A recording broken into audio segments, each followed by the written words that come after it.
Hello, and what is going on, guys? This is not the setting I'd imagined us being in today.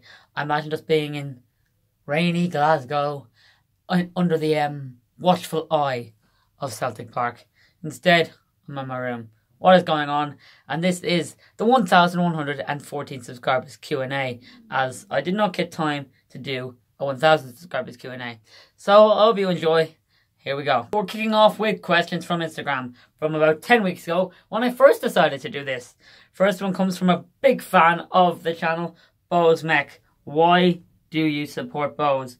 Why do I support Bose? That is a brilliant question. For those of you who do watch the channel and have followed me on Twitter, yes, I did wear a Rovers jumper in my time, but that was before I started supporting Bose. You see, before that, I kind of, in a sense, was ground hopping around all the grounds in like Dublin and just beyond. So before I start following Bose up and down the country, I used to basically we look at the fixture list for the week, see what the best game was on, whether it would be in Shells, UCD, Rovers, Pats, Bose, Cabo now recently, Dundalk, Drogheda or Bray. Like, they're all the teams nearby and they're easy to get to, like, by public transport. For me, like, the Carlisle grounds in Bray, like, it's just right across the road from the Dart station. The Oriel Park is right across the road from the train station, and most grounds are also easy to get to. Tala, you have the Lewis, Dalymount, you now have the Lewis, but back then you had the bus or whatever. In Shakor you had the bus for Talca, etc., etc. But why I started supporting Bose, I don't really know, to be honest. I kind of, at the time, I didn't have very many friends when I started supporting Bose, so it was kind of something to cling on to, a bit of a connect. I just had some sort of connection with the players as well for some reason. And for those of you who know Dalymount Park, I'm going to use the phone, right? Say there is where the kind of hardcore sit, and like each game I'd get closer and closer and closer to the hardcore, till eventually I found myself in the hardcore, and now I go literally everywhere. Following Bose, Limerick, Cork, Dalymount, Tala, absolutely everywhere. Next one comes from Kean_Rogers03. Favourite thing about Bose? I guess my favourite thing about Bose, one of my favourite things about Bose is being able to go see them week in, week out. I love Chelsea with all my heart and all, but there's just something about going to your team week in, week out, literally following them up and down the country. It's actually amazing. I try to encourage people I know to go watch a League of Ireland game, because if you go to a League of Ireland game, let's be honest, you don't really go for the football, do you? You go for the long trips up to bloody Ballybuffet, you go for the atmosphere, you go for the hope that your part-timers can go out there and beat those professionals. And I think that's one of my favourite things about going to Bose. Next question comes from Michael JC98. Will you get a tattoo? And if so, where and what? Would I get a tattoo, and will I? Very two different things. If I was going to get a tattoo, I'd have it like here. For like, I don't know why, I just would. I think I like the idea of having it here. And if you've seen James McLean's tattoo, I wouldn't get the exact same tattoo, but like I might have one there. Another one from Kean. No, another one from Dylan.Pepper02. Who could win the Premier Division in 2018? Dundalk or Cork? My money's on Cork. I saw them playing the President's Cup recently, and they were fantastic. As in, the first half they were really, really dodgy, so that you can see certain things about them going 2-0 down. And even on the first day of the season, I didn't see highlights, but they did have a 2-goal lead against St. Pat's, and then they managed to lose it. Obviously they won in the end, but still, that shows you something that isn't up there. But I'm still going for Cork to win the league this season. Oscar Perry is just asking, how is your life going? Other than collapsing about like a month and a half ago, life's pretty darn good. The Bows are back. I'm loving school at the moment. Last year I absolutely hated school, and even though it's a bit of a trek going into town now, I still absolutely love going to school. I'm kind of tired in the mornings, but I just sleep in the train, ready to go, full of energy, talk to literally everyone. It's great. I absolutely love it. Sean_Kingston 1202 asks, how old am I? I am 18. I know, shock to all. I am 18. I'm 19 in like two and a half months. That's crazy. I know. Another one from Dylan.Pepper02. What is your favourite League of Ireland stadium? Worst League and worst League of Ireland stadium match day experience. Favourite? I'm not going to include Daleyman Park. I think that's unfair. I liked Turner's Cross and the Showgrounds when I went there. Turner's Cross we won, which is pretty cool. Showgrounds was class. Like, I just liked it. Maybe because it's a spiritual home of one of channel favourites, Ocean Johnson. I don't know. I just absolutely love the Showgrounds for some reason. It's nice. It feels cool. And plus, one of the nicest men in football players was like our Rovers, Rafael Quintero. And worst match day experience. Finn Harps and Limerick are pretty shit. Like Limerick, I'm pretty sure they charge more for their programmes than they did last season now. They were taking drinks off us at the door and then reselling the exact same drink inside the door for extortionate prices, which I think is absolutely berserk. Like literally, you come to the gate, search your bags, take your drinks off you. Literally to like 5 feet is where you can buy the exact same drinks for extortionate prices. I'm just like, oh, feck yous all. Yeah, that's probably... And then Ballybuffet is just shit. It's cold. It's wet. There's no stand for the away fans. So if it rains, it pours. Like, you get soaked. There's no cover from the howling wind of Donegal. And also, the fact that there's no seats and it's terrible stewarding. And they barely have a fucking steward. They don't even have ball boys up there. So, yeah. And worst match day experiences 2. Finn Harps, then Limerick. Sean.Stokes_. Best ground you've been to? Oh dear God, I have no idea. I've been to a lot of grounds in my time. In Scotland, up north, here, England. I like Villa Park. I love Villa Park. And then there's the Brøndby Stadium. I can't remember what it's called for the life of me at the moment. Don't know why. I should know, but I don't.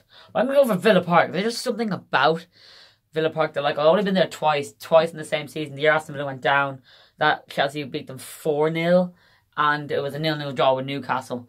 Both of them I've done vlogs to, so I'll leave a link to the description, and I will leave a link in the description this time, because I always forget for some reason. Maybe it's because I'm ginger, maybe it's because I'm forgetful, I don't really know. But Villa Park, best ground I've been to. _Keane Delaney _ who made you love football?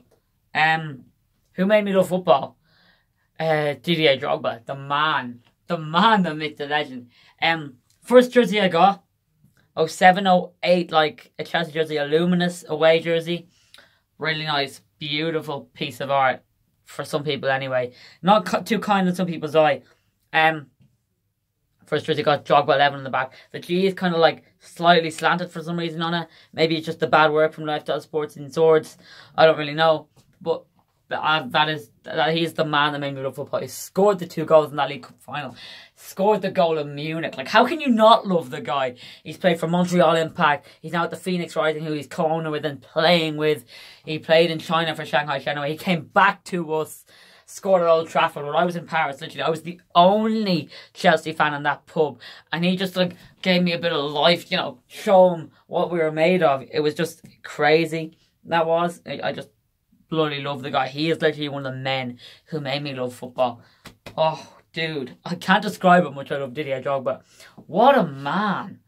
Like, as a Chelsea fan, like, if you don't... This is like our Holy Trinity. It's like, Man United have a Holy Trinity. This is the real Holy Trinity. Drogba, Frank Lampard, and John Terry.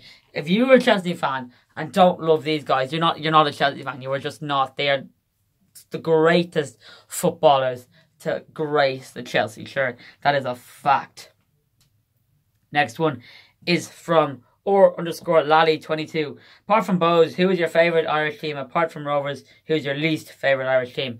Least favourite Irish team, apart from Rovers, Derry City.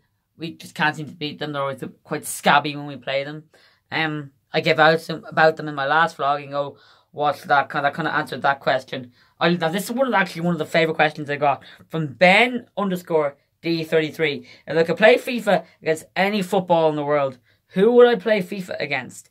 I thought about this one just before I started. And I'd probably go for someone like Paul Pogba, because we both have a passion for the dab. And he just seems like a real fun guy. As in, he could probably, you know, help me sort out my hair, give me a bit of pizzazz to it. Sometimes, like, that hair is just amazing. He's a great footballer as well. We could talk about French football at the time at Juve, even though Juve Merda and all. But I think it would be a really good laugh to play FIFA against Paul Pogba. As in, he plays for Man United, and I despise Man United with passion, with a bloody passion. But it's Paul Pogba. There's just something about the guy. The flair, the skill. I know he's not playing too well at the moment because he's not really in favour with Mourinho, but he's just so good. As in, he's just a funny dude. He's great on social media. He dabs, and as I said, passionate about dabbing. So I'd probably pick Paul Pogba. From some DMs on Instagram, Gareth Danher, I think. I have no idea. Favorite thing about football? The fans, I guess. It's crazy that it's crazy that like a game with 22 men, literally in simple terms, it's 22 men kicking a piece of leather around, right? It's amazing how it can get people to travel thousands miles just to watch that. I went to the Euros, travelled all over France, watching 22 men kick a leather ball. I travelled over to England, I travelled all around Ireland, watching 22 men kick a leather piece of ball around. I think it's the fans. The fans create this atmosphere. They create the game. Like, football wouldn't be that fun if it was like a rugby. You just sat there and clapped and watched the game, and you had to be silent for a fucking conversion. Imagine you had to be silent for a penalty in football.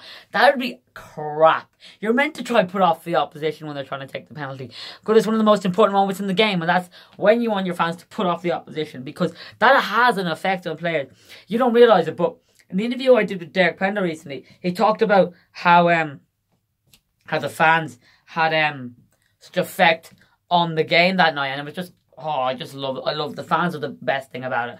Fans are number one in football. Question from Oisin Lad 12. Why does your friend support Sligo Rovers? Shout out to Ocean, I guess. Because he's from Sligo, really. That's it. There's not really a story behind it. He's just from Sligo. From Riley.03. What was your favourite moment being a Chelsea fan? Easy. Munich. Like, that is just the most simple and easy question I have. One from Owen_Lally. Favorite player in the league who doesn't play for Bows. I love Toby Adebayo Rowling. Played for Sligo Rovers recently. Another shout out to Odin. He's a decent right back as well. He's a decent guy. Gave me the interview. Like, when we were doing the interview, because he's English. Usually in England you have to get permission to do all this interview and stuff like that. So he wasn't sure if he could do the interview. I was like, Toby, come on. He's like, fuck it, I'll do it, mate. Kind of just strolls off and ready to do the interview. Yeah, so I thought he was a pretty sound guy for doing it. Now we're going to go on to questions from Twitter. We don't have a lot, but we have one at least. We have one from, wait, here we go. Chris_Deans18. Messi or Ronaldo? That's easy. Lionel bloody Messi. Messi is a magician. Messi is the heir to Maradona's throne. As in, I know Ronaldo's done it on the international stage, but Messi's Messi. As in, the countless goals he scored. There was one moment I remember, I think it was the 2010-11 Champions League final. Messi destroys the whole Real Madrid defence, and the commentator is like, Messi puts the classic in the Clasico. It was crazy. That goal was insane. One of the best I've seen for ages. Just Messi, the things he can do with the ball, he makes it look so easy. Like, if I went out to my back garden or out to the green outside my house and tried doing stuff like that, it would take me a good 20 or 30 years, and I'd probably have another heart attack just physically struggling to do what he does. It's absolutely insane. He is just the best player. He is king. Ronaldo, of course, is Ronaldo. He's a great player. But Messi king, the things he can do with the ball. And he's more of a team player than Ronaldo. I've seen Ronaldo get frustrated when other players score or take a shot instead of letting him take that shot or score. Messi's more of a team player. Messi sees someone else in a better position, he'll give that ball to him. And Ronaldo just really doesn't kind of do those type of things. He's more of a, I'm Ronaldo, I'll do whatever the fuck I want type of player. And that's why I think, that's why I personally prefer Ronaldo. So prefer Messi to Ronaldo. That is it for the 1,114 subscriber Q&A. Thanks for joining in, I guess. Especially if Linzer HD is watching. Apparently it was going to be my funeral on Derby Day. But Bows triumphed by 3-1. So, Linzer, leave a comment down below. We can talk about more how you're going to burn me alive and hang me from the Jody. And for the rest of you, thanks for watching, and I'll see you soon. That is it for the 1,114 subscriber Q&A. Thanks for joining in, I guess, especially if Linzer HD is watching. Apparently it was going to be my funeral on Derby Day, but Bo was trying by 3 goals to 1. So, Linzer, you know, leave a comment down below. We can talk about more how you're going to burn me alive and hang me from the Jody. And for the rest of you, thanks for watching, and I'll see you soon.